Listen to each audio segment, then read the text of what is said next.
ليس البر أن تولوا وجوهكم قبل المشرق والمغرب ولكن البر من آمن بالله واليوم الآخر والملائكة والكتاب والنبيين। আল্লাহ বলেন, আমার কাছে ভালোর মাপকাঠি এটা নয় যে কেউ পূর্ব দিকে ফিরে নামাজ আদায় করবে আর কেউ পশ্চিম দিকে ফিরে নামাজ আদায় করবে। ওয়ালাকিন্নাল বিরর, আল্লাহ বলেন আমার কাছে দাম হলো, ভালো মানুষ হলো সেই ব্যক্তি মান আমানা বিল্লাহি ওয়াল ইয়াউমিল আখির, যে আল্লাহর উপরে ঈমান এনেছে এবং আখিরাতের উপরে ঈমান এনেছে। ভালো মানুষের গুণগুলোর মধ্যে এই দুইটা গুণ হলো, যারা আল্লাহর উপরে ঈমান এনেছে আর পরকালের উপরে ঈমান এনেছে, এই মানুষগুলো হলো ভালোর গুণ বহন করেছে। মুআজ্জাজ ও মুকাররম, সম্মানিত মুসল্লিয়ান ইকরাম, আল্লাহ রব্বুল ইজ্জত ওয়াল জালালের আলিশান দরবারে অসংখ্য অগণিত শুকর ও সুজুদ যে মহান রব্বুল আলামিন অত্যন্ত দয়া করে, মায়া করে, স্নেহ করে, ভালোবেসে আমাকে আপনাকে সকলকে আজ পবিত্র জুমার দিনে জামে মসজিদে জুমার নামাজ পড়ার লক্ষ্যে এবং তার আগে খুতবাতুল জুমা শোনার জন্যে প্রথম সারির মুসল্লি হয়ে মসজিদে আসার, বসার এবং সমবেত হওয়ার তৌফিক আর সুযোগ দান করেছেন। এজন্য সেই মহাবিশ্বের মালিকের দরবারে কালিমাতুশ শুকর আদায় করছি, আলহামদুলিল্লাহ। লক্ষ কোটি দুরুদ সালাম প্রেরিত হোক আল্লাহর সৃষ্টির প্রধান আকর্ষণ বিশ্বসভার মহান সভাপতি আমাদের প্রিয় নবী মুহাম্মদুর রাসূলুল্লাহ সাল্লাল্লাহু আলাইহি ওয়াসাল্লামের উপর। সম্মানিত মুসল্লিয়ানে کرام, আমাদের প্রতিটি মানুষ এবং এই পৃথিবীতে যা কিছু আছে, এই আসমান জমিন সহকারে সকল মাখলুকের একমাত্র খালেক যিনি, তিনি হচ্ছেন আল্লাহ। আমাদের রব আল্লাহ, আমাদের মালিক আল্লাহ, আমাদের খালিক আল্লাহ। যারা আল্লাহকে স্বীকার করে তাদেরও রব মালিক আল্লাহ, যারা আল্লাহকে স্বীকার করে না তাদেরও রব আল্লাহ। আল্লাহ রাব্বুল আলামিন এই পৃথিবীতে যত মানুষ আছে, মানুষদেরকে আল্লাহ তাআলা নিজে দুটি ভাগে বিভক্ত করেছেন। আল্লাহ তাআলা এক শ্রেণীর ব্যাপারে বলেছেন উলাইকা হুম খায়রুল বারিয়া, আল্লাহ তাআলা এক শ্রেণীর ব্যাপারে বলেছেন উলাইকা হুম শাররুল বারিয়া। তো আল্লাহ তাআলা যাদেরকে বলেছেন শাররুল বারিয়া, এরা হচ্ছে সর্বনিকৃষ্ট প্রাণী, মানুষের মধ্যে সর্বনিকৃষ্ট এরা। আর বলেছেন উলাইকা হুম খায়রুল বারিয়া, মানুষের মধ্যে সর্বোত্তম মানুষ, সর্বশ্রেষ্ঠ মানুষ, সবচাইতে ভালো মানুষ। অর্থাৎ আল্লাহ রাব্বুল আলামিন মানুষদেরকে ভালো মন্দ দুটি ভাগে বিভক্ত করেছেন। তো আল্লাহ রাব্বুল আলামিন যারা ভালো তাদেরকে আল্লাহ তাআলা পছন্দ করেন, তাদেরকে আল্লাহ তাআলা ভালোবাসেন, তাদেরকে আল্লাহ তাআলা তাদের জীবনকে রহমত, বরকত, সাকিনা দিয়ে পরিপূর্ণ করে দেয়।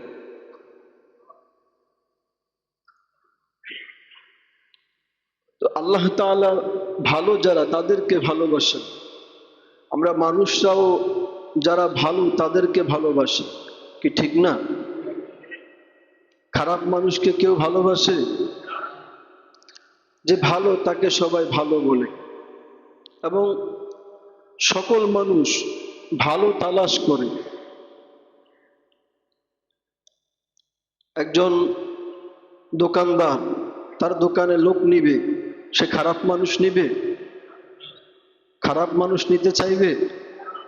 কারণ সে জানে খারাপ মানুষ যদি নেই তাহলে সে কয়দিন পরে আমার ব্যবসা গোটায় বাড়ির দিকে পাঠিয়ে দিব, ঠিক না?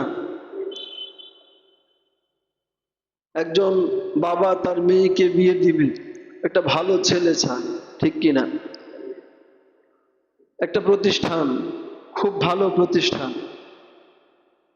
কিন্তু পরিচালক যদি খারাপ হয় তাহলে ভালো প্রতিষ্ঠানটা অল্প কিছুদিনের মধ্যে নষ্ট হয়ে যাবে, ঠিক না?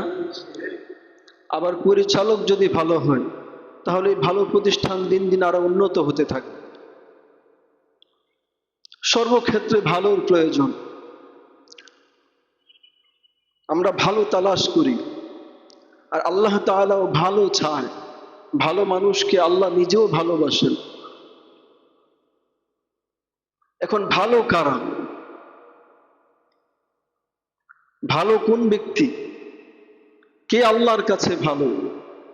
আল্লাহ তাআলা যেহেতু সৃষ্টি করেছেন, আল্লাহ তাআলাই সব জানেন, সুতরাং যে আল্লাহর কাছে ভালো সে গোটা জগতের মানুষের কাছে ভালো হবে, ঠিক কিনা? আল্লাহর কাছে কে ভালো আর ভালো কে, এটা আল্লাহ তাআলা কোরআনে কারিমে আমাদেরকে জানিয়ে দিয়েছে।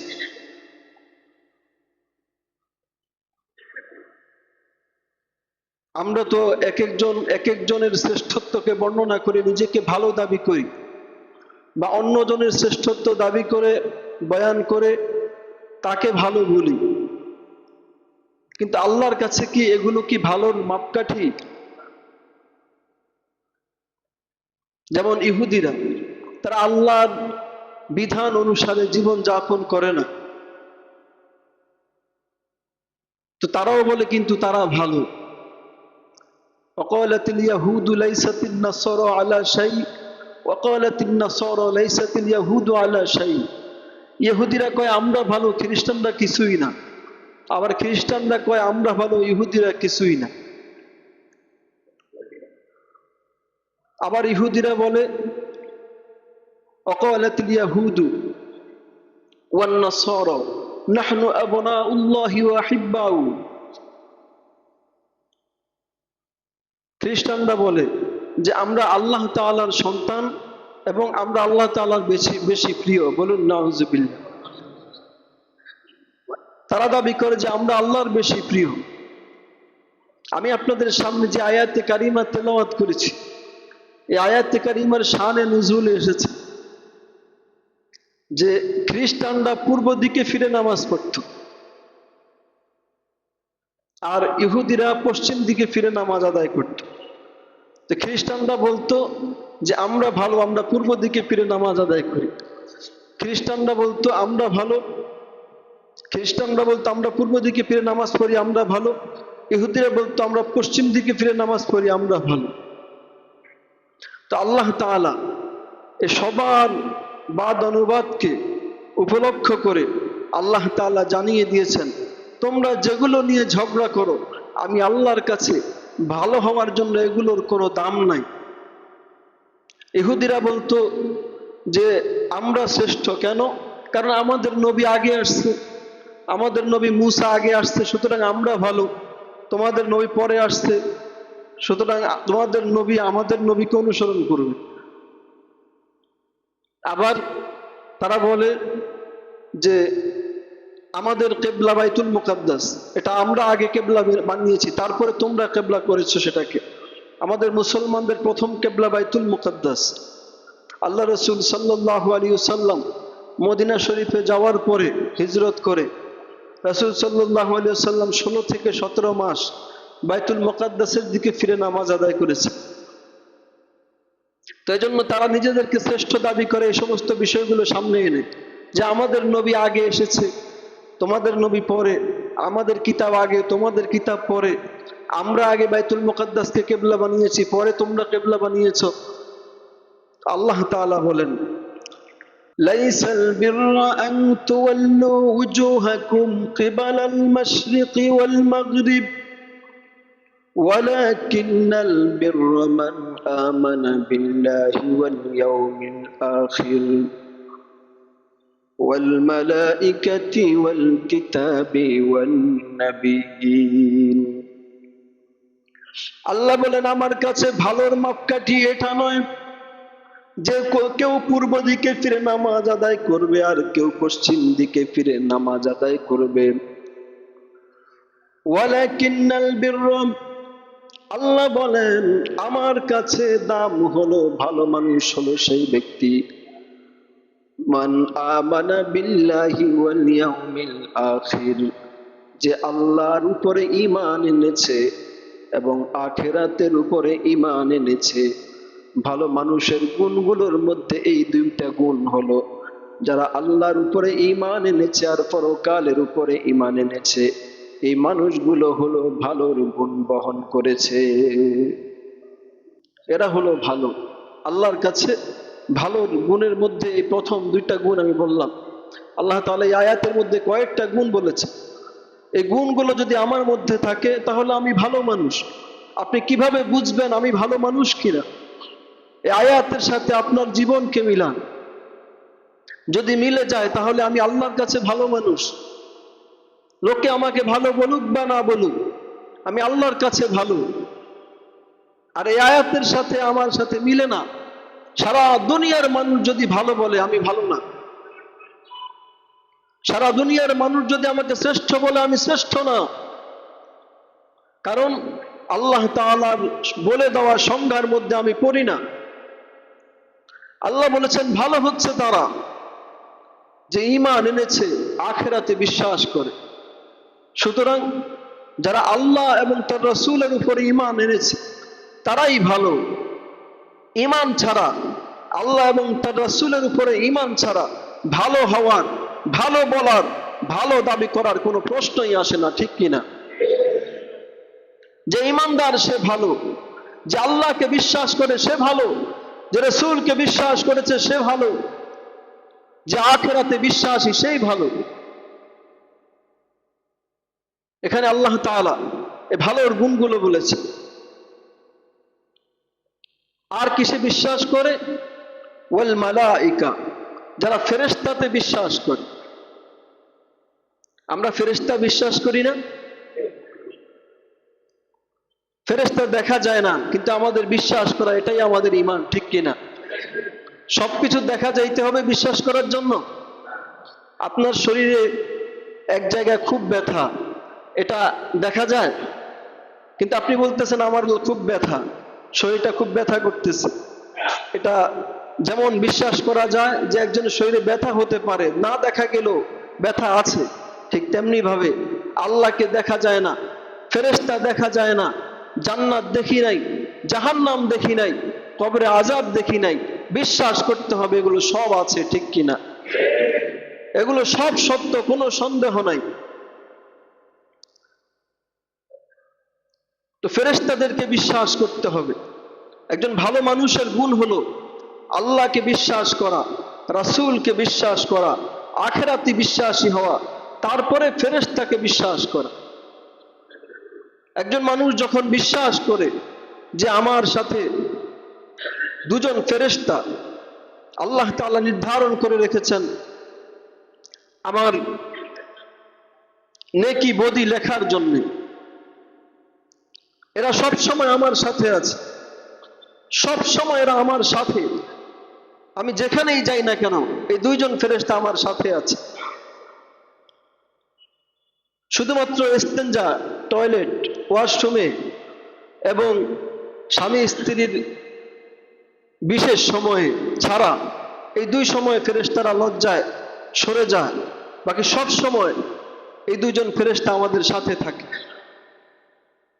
আরো আল্লাহ তাআলা কিছু ফেরেশতা নির্ধারণ করে রেখেছেন, তবে আমাদের নেকি বদি লেখার জন্য এই দুইজন অবশ্যই আমাদের সাথে আছে, সব সময় আছে। সিসি ক্যামেরার মতো। কোন এক বাড়িতে সিসি ক্যামেরা যখন লাগিয়ে রাখা হয় তখন একজন মানুষ চলতে খুব হিসাব করে চলে, ঠিক কিনা?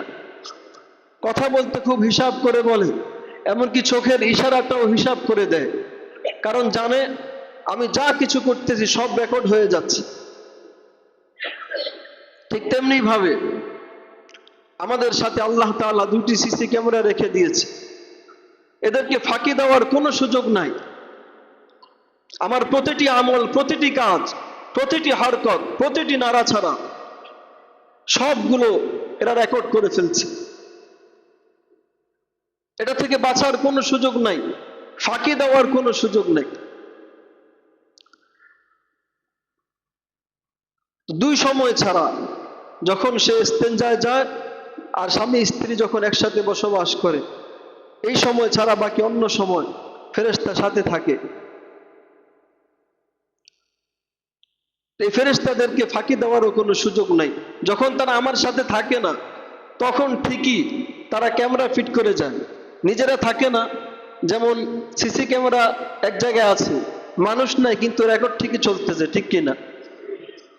যখন বিশেষ সময় ফেরেশতা থাকে না, তখন আমাদের চামড়া, আমাদের ত্বক, এটাতেই সব ভিডিও হতে থাকে। ফেরেশতারা পরবর্তীতে এসে এখান থেকে সবকিছু, যদি এর মধ্যে আল্লাহ তাআলার অবাধ্যতামূলক কোনো কাজ করা হয়, সেটাও লিপিবদ্ধ করবে। অর্থাৎ বাঁচার কোনো সুযোগ নাই এই দুই ফেরেশতার কাছ থেকে। একজন ইমানদার, একজন ভালো মানুষ, সে ফেরেশতাতে বিশ্বাস করবে যে আমাকে, আমার সমস্ত আমলগুলো, আমি যে এদিক সেদিক তাকায় একটা গুনাহ করে ফেললাম, দুনিয়ার কোনো মানুষ দেখলো না, কিন্তু এই দুই ফেরেশতার চোখে তো আমি ফাঁকি দিতে পারি নাই। এই দুইটি সিসি ক্যামেরার কাছে তো আমাকে ফাঁকি দেওয়ার কোনো সুযোগ নাই। যে ব্যক্তি বিশ্বাস করবে, সে আর খারাপ হতে পারবে? আল্লাহ তাআলা বলছেন, যারা ভালো মানুষ, এরা ঈমান আনার পরে এদের আরেকটা বিষয় হলো, এরা ফেরেশতাদের উপরে ঈমান আনে। ওয়াল কিতাবি ওয়ান নাবিয়্যিন, যারা ভালো মানুষ, এদের গুণ হচ্ছে এরা কিতাব এবং নবীদের উপরে বিশ্বাস করে। আমরা জানি যে আসমানি কিতাব কতখানা? কয়খানা? কয়খানা? মাশাআল্লাহ, 100টা কম বুঝা গেছে, এর আগে শুধু 4খানা শোনা গেছে। আসমানি কিতাব কয়খানা? 104খানা। 104খানা কিতাবের মধ্যে 4খানা কিতাব বড় কিতাব। বড় কিতাব কয়টি? তাওরাত, জাবুর, ইনজিল, কোরআন। এই 104খানা কিতাব সবগুলোর উপরে বিশ্বাস করতে হবে যে আল্লাহ তাআলা আসমান থেকে 104খানা কিতাব বান্দাদের জন্য পাঠিয়েছেন। এগুলো সবগুলোর উপর ঈমান আনতে হবে আর আমল করতে হবে কোরআনে কারীমের উপরে। বলুন সুবহানাল্লাহ। অন্যান্য আসমানি কিতাবের উপরে শুধু ঈমান যে আল্লাহ তাআলা এগুলো পাঠিয়েছেন, কিন্তু সেইখানের কোনো শরীয়ত আমাদের জন্য না। মনে রাখতে হবে, আগের যুগের কোন নবীদের শরীয়ত দিয়ে বর্তমান যুগের দলিল দিলে চলবে না। এখনকার যুগের দলিল দিতে হলে কোরআন থেকে দিতে হবে, ঠিক কিনা? হাদিস থেকে দিতে হবে। সেগুলোর উপর আমরা বিশ্বাস করি, সেগুলোর উপর আমরা ঈমান এনেছি। সেগুলো ওই যুগের জন্য ঠিক ছিল, ওই যুগের জন্য শরীয়ত ছিল। এখন আমাদের জন্য সেটা শরীয়ত না। আমাদের শরীয়ত হচ্ছে কোরআন, আমাদের শরীয়ত হচ্ছে হাদিস, ঠিক কিনা? আসমানি কিতাব 104খানা, এগুলো আল্লাহ তাআলা পাঠিয়েছেন হযরত আদম আলাইহিস সালামকে যখন জান্নাত থেকে পৃথিবীতে পাঠিয়ে দিয়েছেন। তো আদম আলাইহিস সালাম তো পেরেশান, হায় আমি যে চলে আসলাম, আমাকে যে পাঠিয়ে দিল জান্নাত থেকে, আমি আবার জান্নাতে কিভাবে যাব? জান্নাতে যাওয়ার পথ, জান্নাত থেকে আসতে তো পারলাম, কিন্তু যাওয়ার পথ কি? যাওয়ার পথ তো আমি চিনি না। কিভাবে আমি জান্নাতে যাব? আমাকে তো পথ বলে দেওয়া হয় নাই। আমি তো পথ চিনে চিনে আসিও নাই যে যাওয়ার সময় এভাবে এভাবে আমি আবার জান্নাতে পৌঁছে যাব। তা আল্লাহ তাআলা হযরত আদম আলাইহিস সালামকে জান্নাতে যাওয়ার জন্য আবার কিভাবে যাবে সে ব্যাপারে সান্ত্বনা হিসাবে আল্লাহ তাআলা বলেছেন, ফাইম্মা ইয়াতিয়ান্নাকুম মিন্নি হুদা, হে আমার পয়গম্বর আদম, পেরেশানির কিছু নাই, টেনশনের কিছু নাই। আমি আল্লাহ তাআলা আপনার জন্য, আপনার সন্তানদের জন্য আমি হুদা, হেদায়াত পাঠাবো। পথ নির্দেশ পাঠাবো, ওই পথে চলে চলে আপনার সন্তানগুলো জান্নাতে পৌঁছে যেতে পারবে। এজন্য আল্লাহ রাব্বুল আলামিন পৃথিবীতে কিতাব যেমন পাঠিয়েছেন, সাথে সাথে নবীদেরকেও পাঠিয়ে দিয়েছেন প্র্যাকটিক্যাল দেখিয়ে দেওয়ার জন্য। শুধু কিতাব পাঠান নাই, যদি শুধু কিতাব পাঠাতেন তাহলে আমরা বুঝতাম না। আল্লাহ তাআলা কিতাব পাঠিয়ে সাথে সাথে নবী রাসূলদেরকে প্র্যাকটিক্যালে দেখিয়ে দেওয়ার জন্য পাঠিয়ে দিয়েছে। একজন মানুষ একটা নতুন ডিভাইস কিনলো, নতুন একটা ইঞ্জিন, একটা এই জাতীয় কিছু কিনলো, যান্ত্রিক একটা জিনিস কিনলো, কেনার পরে এখন সে বুঝতেছে না এটা কিভাবে আমি পরিচালনা করব। তো সাথে আরেকজন জ্ঞানী মানুষ আছে, সে বলতেছে আরে ভয় টেনশনের কিছু তো নাই, এর ভিতরে একটা ক্যাটালগ আছে, ওটা না ওটা পড়লেই বুঝতে পারবা যে এটা কিভাবে চালাতে হবে, ঠিক কিনা? বিদেশ থেকে একটা কিছু আনলে ওখান থেকে সাথে করে ইঞ্জিনিয়ার পাঠিয়ে দেয়, একটা মেশিন, বড় মেশিন আনছে, জাহাজের মেশিন বা যে কোনো জিনিস, ওখান থেকে ইঞ্জিনিয়ার পাঠিয়ে দেয়। সে এসে লোকাল ইঞ্জিনিয়ার যে তাকে দেখিয়ে দেয় যে এটা এভাবে এভাবে করে চালাতে হয়, বুঝছো? হ্যাঁ বুঝছি, ওকে আমি যাই। তো আল্লাহ রাব্বুল আলামিন পৃথিবীবাসী কিভাবে চলবে এটা বলার জন্য, এটা দেখিয়ে দেওয়ার জন্য আল্লাহ তাআলা ক্যাটালগ পাঠিয়ে দিলেন, আল কোরআনুল কারীম। আল্লাহ তাআলা ক্যাটালগ পাঠিয়ে দিলেন, যুগে যুগে 104 খানা কিতাব পাঠিয়ে দিলেন, সাথে সাথে প্র্যাকটিক্যালে দেখাইয়ে দেওয়ার জন্য নবী এবং রাসূলদেরকেও পাঠিয়ে দিলেন। এজন্য আল্লাহ রাসূল সাল্লাল্লাহু আলাইহি ওয়াসাল্লাম বিদায় হজ্জের ভাষণে ১৬ লক্ষ সাহাবায়ে কেরামের সামনে প্রশ্ন করেছিলেন যে আমি কি তোমাদের কাছে আল্লাহর প্রেরিত দ্বীন সম্পূর্ণভাবে পৌঁছে দিতে পেরেছি? সাহাবায়ে কেরাম সমস্যার জবাব দিলেন, নাম ইয়া রাসূলুল্লাহ, হ্যাঁ হে আল্লাহর রাসূল, আপনি সবকিছু আমাদের কাছে দায়িত্বের সাথে, গুরুত্বের সাথে, খুব একাগ্রতার সাথে আপনি আমাদের কাছে আল্লাহর দ্বীনকে পরিপূর্ণভাবে পৌঁছিয়ে দিয়েছেন। আল্লাহ রাসূল সাল্লাল্লাহু আলাইহি ওয়াসাল্লাম এবার আল্লাহকে বললেন, আল্লাহুম্মা ফাশহাদ, আল্লাহুম্মা ফাশহাদ, আল্লাহুম্মা ফাশহাদ। আল্লাহ আপনি সাক্ষী থাকুন, আল্লাহ আপনি সাক্ষী থাকুন, আল্লাহ আপনি সাক্ষী থাকুন।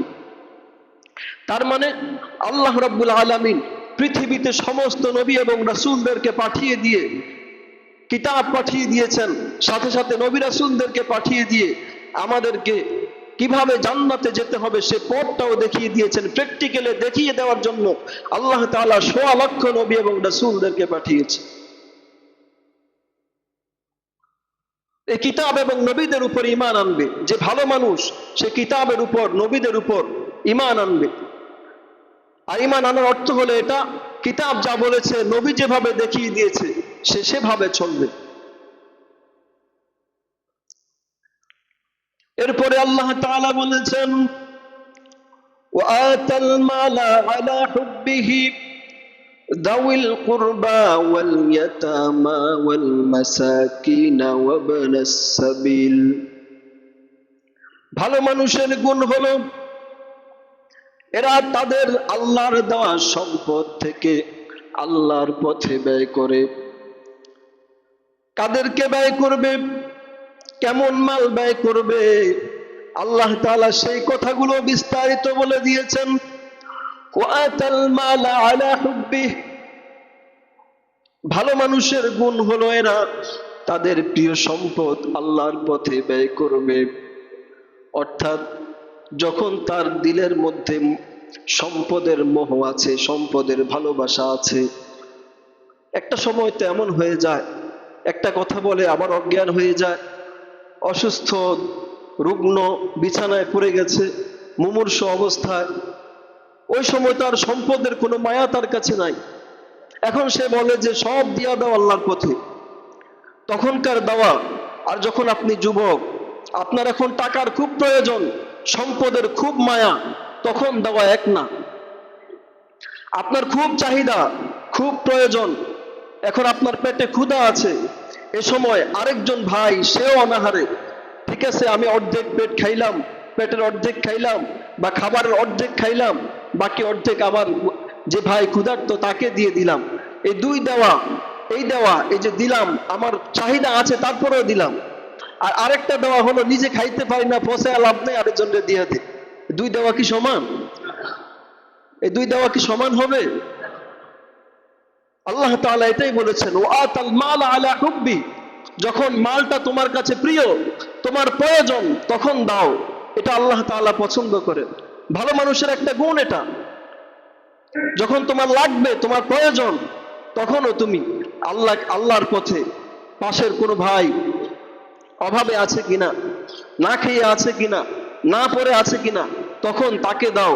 এটা ভালো মানুষের একটা গুণ। বলুন সুবহানাল্লাহ। ওয়াতাল মাল আলা হুব্বি, আর কাকে দিবে? দাউল কুরবা। প্রথমে আল্লাহ তাআলা বলেছেন, এটা কিন্তু যাকাত না। যাকাতেরটা আল্লাহ তাআলা অন্য জায়গায় 8টি খাত বলে দিয়েছেন, এটা ভিন্ন। ওয়াতাল মাল আলা হুব্বি, প্রিয় জিনিস সে দান করে। ভালো মানুষ যারা, তারা কাকে? দাউল কুরবা, নিকট আত্মীয়দেরকে। নিকট আত্মীয় যারা, তাদেরকে দেয়।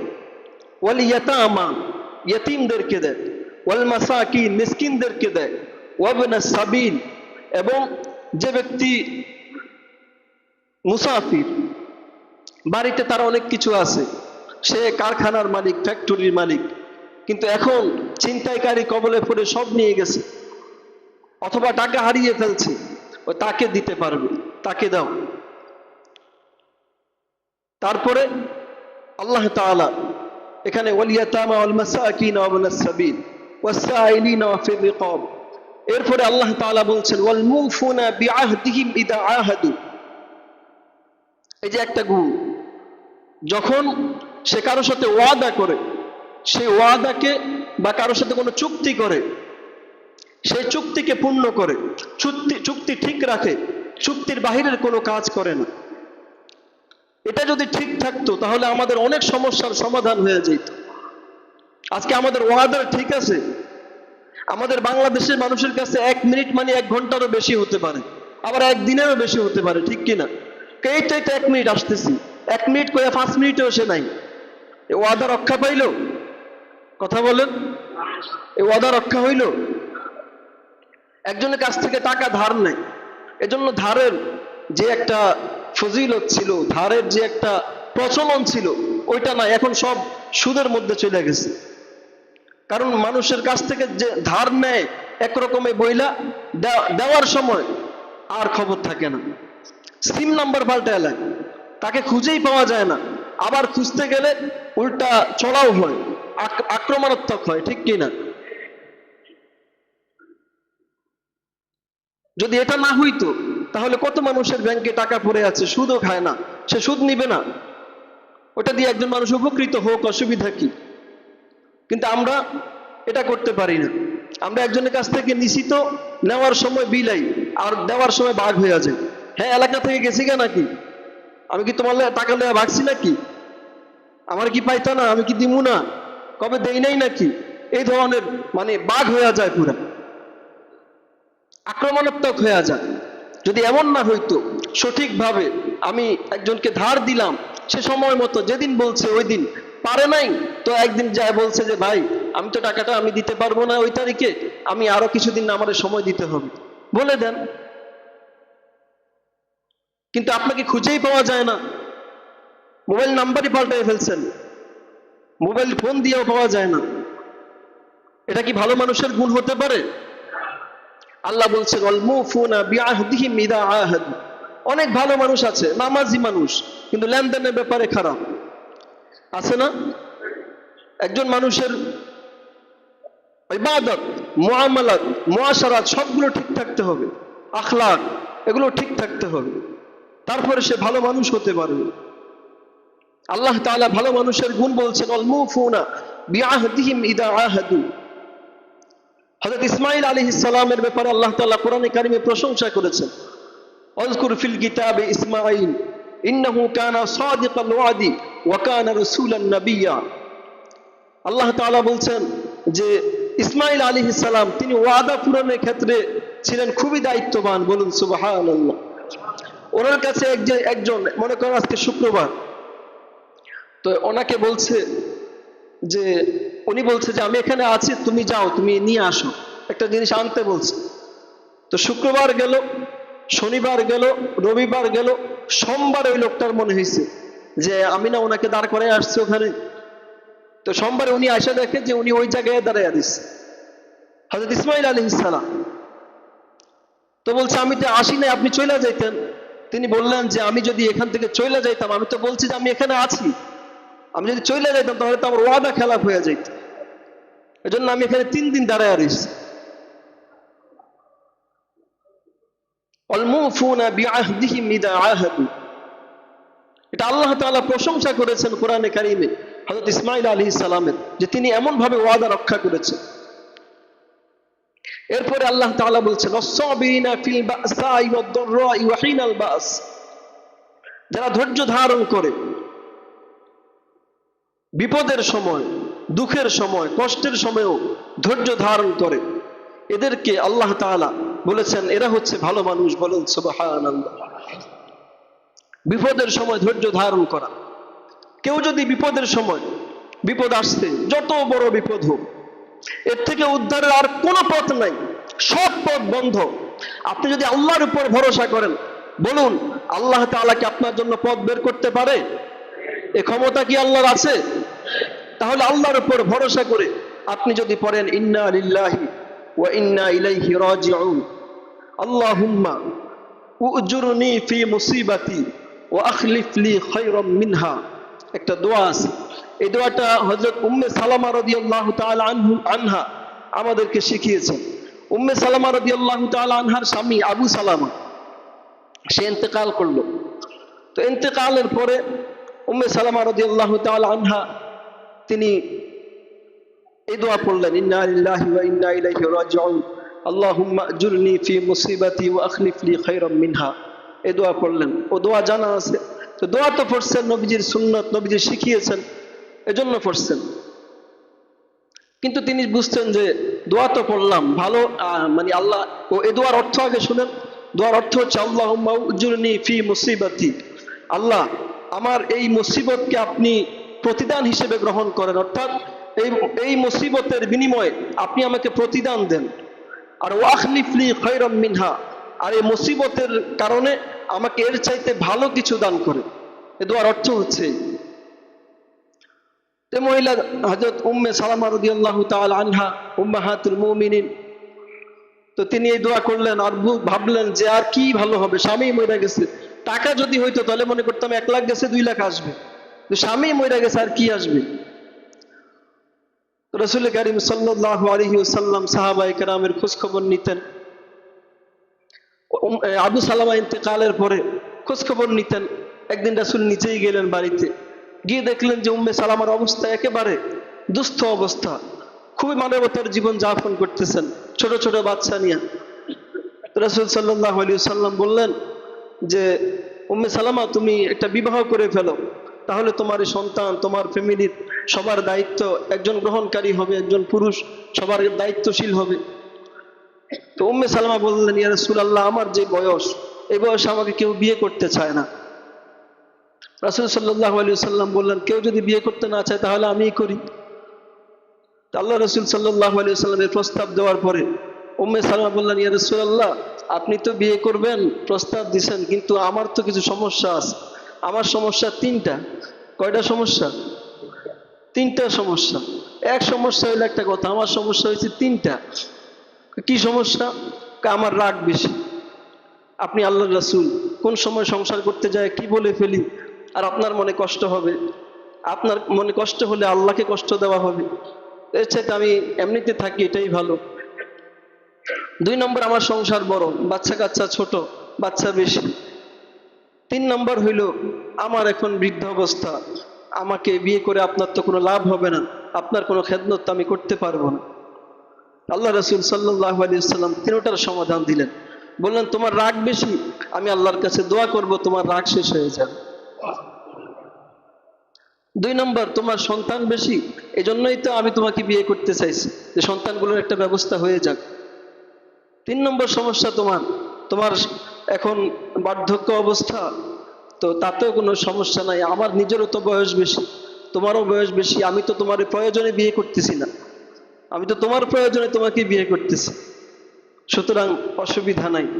পরে উম্মে সালামা রাদিয়াল্লাহু তাআলা আনহাকে আল্লাহ রাসূল সাল্লাল্লাহু আলাইহি ওয়াসাল্লাম নিজে বিবাহ করে গোটা উম্মতের মা বানিয়ে দিলেন। বলুন সুবহানাল্লাহ।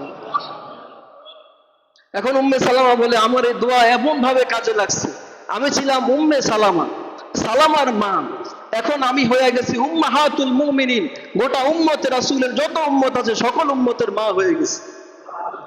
আমি ছিলাম আবু সালামার স্ত্রী, এখন হয়েছি মুহাম্মদুর রাসূলুল্লাহর স্ত্রী। আগে ছিলাম একজন সাহাবীর স্ত্রী, এখন রাসূলের স্ত্রী। এজন্য আল্লাহ তাআলা বলছেন, যারা ভালো মানুষ এরা বিপদের সময় ধৈর্য ধারণ করে আর এই দোয়াটা পড়ে। আমরা এই দোয়াটা পড়বো, শিখে নিব ইনশাআল্লাহ। অনেক উপকারী দোয়া, অনেক উপকারী দোয়া, আপনি অনেক ফায়দা পাবেন ইনশাআল্লাহ। বিপদের সময় ইন্না লিল্লাহি ওয়া ইন্না ইলাইহি রাজিউন পড়ে এই দোয়াটা পড়ে ফেলবেন। ছোট্ট একটা দোয়া, আল্লাহুম্মা উজুরনি ফি মুসিবাতি ওয়া আখলিফ লি খায়রাম মিনহা। আল্লাহ আমার এই মুসিবতকে সওয়াবের কারণ বানান আর এর বিনিময়ে আমার জন্য ভালো কিছুর ফয়সালা করে দেন। যদি এখন আরবিতে না পারেন তাহলে বাংলাতে ভাবে আল্লাহর কাছে বলবেন, পারবেন না ইনশাআল্লাহ। তো আল্লাহ তাআলা এই আয়াতে কারিমার মধ্যে ভালো মানুষের এই গুণগুলো বলেছেন যে আস-সাবিরিনা ফিল বাসাই ওয়াদ-দাররাই ওয়া হিনাল বাস উলাইকাল্লাযীনা সাদাকু। আল্লাহ তাআলা বলেন এরাই হলো সাদিকিন ওয়া উলাইকা হুমুল মুত্তাকুন, এবং এরাই হচ্ছে ওই মুত্তাকি যাদের জন্য আমি জান্নাত রেডি করে রেখেছি। এজন্য এই গুণগুলো, আল্লাহ তাআলার উপর ঈমান আনা, রাসূলের উপর ঈমান আনা, আখিরাতের উপর ঈমান আনা, ফেরেশতাদের উপরে ঈমান আনা, আর কিতাব নবীদের উপরে ঈমান আনা, এগুলো তো আমরা এনেছি, কি বলেন ঠিক না? আলহামদুলিল্লাহ আমাদের সবার এগুলোর উপর ঈমান আছে। তারপরে কি করা, ওয়া আকামাস সালাতা ওয়া আতাজ যাকাত। হ্যাঁ, ওয়া আকামাস সালাতা ওয়া আতাজ যাকাত, নামাজ প্রতিষ্ঠা করা, নামাজ পড়া।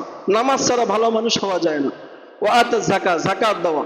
ওয়াল মুফুনা বিআহদিহিম ইযা আহাদু, আর সে যখন ওয়াদা করে ওয়াদা খেলাপ করে না, ওয়াদা পূর্ণ করে। আর আস-সাবিরিনা ফিল বাসাই ওয়াদ-দাররাই ওয়া হিনাল বাস, কি করে, ধৈর্য ধারণ করে, বিপদে ধৈর্য ধারণ করে। আল্লাহ তাআলা বলেন এই ভালো মানুষের এই গুণগুলো, তোমরা যেগুলোকে ভালো বলো এগুলো ভালো না। ভালো মানুষ হতে হলে এই গুণগুলো যদি কারো মধ্যে থাকে সেই প্রকৃত অর্থে ভালো মানুষ। বলুন সুবহানাল্লাহ। তাহলে আগের 4টা গুণের কথা বললাম সবার মধ্যে আছে নাই? শুধু আমাদের নামাজটা, নামাজ আছে, নামাজের ব্যাপারে আমরা যত্নশীল না। বাংলাদেশের ইসলামিক ফাউন্ডেশনের জরিপ অনুযায়ী 90% মানুষ নামাজ পড়ে না। 100 জনে 90 জন নামাজ পড়ে না। আর 10 জন যে পড়ে, এই 10 জনের মধ্যে 7 জন এরা গুরুত্ব সহকারে নামাজ পড়ে না, 1 ওয়াক্ত পড়ে, তার 1 ওয়াক্ত পড়ে না। আর 3 জন নামাজ পড়ে 5 ওয়াক্ত গুরুত্ব সহকারে। তাহলে 100 মানুষের মধ্যে, 100 জনের মধ্যে 3 জন মানুষ গুরুত্ব সহকারে নামাজ পড়ে বাংলাদেশের মানুষ। এই কান্দাফাড়া এলাকা যত মানুষ আছে এর মধ্যে মাত্র 3 জন মানুষ, মানে 100তে 3 জন আসে মসজিদে নামাজ পড়তে। এই নামাজ ছাড়া ভালো মানুষ হওয়া যায় না।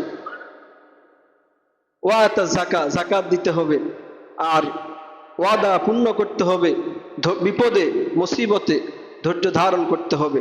এই ভালো মানুষের গুণগুলো আমরা মনে রাখতে পারবো? আমি সহজে বলে দিচ্ছি। লাইসাল বিররু আন তুওয়াল্লু উজুহাকুম কিবলাল মাশরিক ওয়াল মাগরিব ওয়ালাকিন্নাল বিররা মান আমানা বিল্লাহি ওয়াল ইয়াউমিল আখির ওয়াল মালাইকাতি ওয়াল কিতাবি ওয়ান নাবিয়্যিন। এখানে এই 4টা চলে গেল।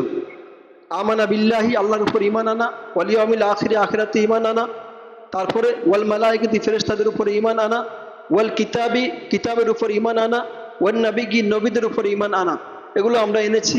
ওয়া আকামাস সালাতা, নামাজ প্রতিষ্ঠা করা, ওয়া আতাজ যাকাতা, যাকাত দেওয়া, ওয়াল মুফুনা বিআহদিহিম ইযা আহাদু, যখন সে কোনো চুক্তি করে, ওয়াদা করে, ওয়াদা খেলাপ করে না। আর আস-সাবিরিনা ফিল বাসাই ওয়াদ-দাররাই ওয়া হিনাল বাস, এবং সে কি করে, বিপদে আপদে মুসিবতে ধৈর্য ধারণ করে। এই 9টা গুণ, এই 9টা গুণ যাদের মধ্যে আছে আল্লাহ বলেন এরা হলো উলাইকা হুম খায়রুল বারিয়া, জমিনের মধ্যে সর্বশ্রেষ্ঠ মানুষ হচ্ছে এরা। আর এই গুণগুলো যাদের মধ্যে নাই, উলাইকা হুম শাররুল বারিয়া, জমিনের সবচাইতে নিকৃষ্ট মানুষ হচ্ছে এরা।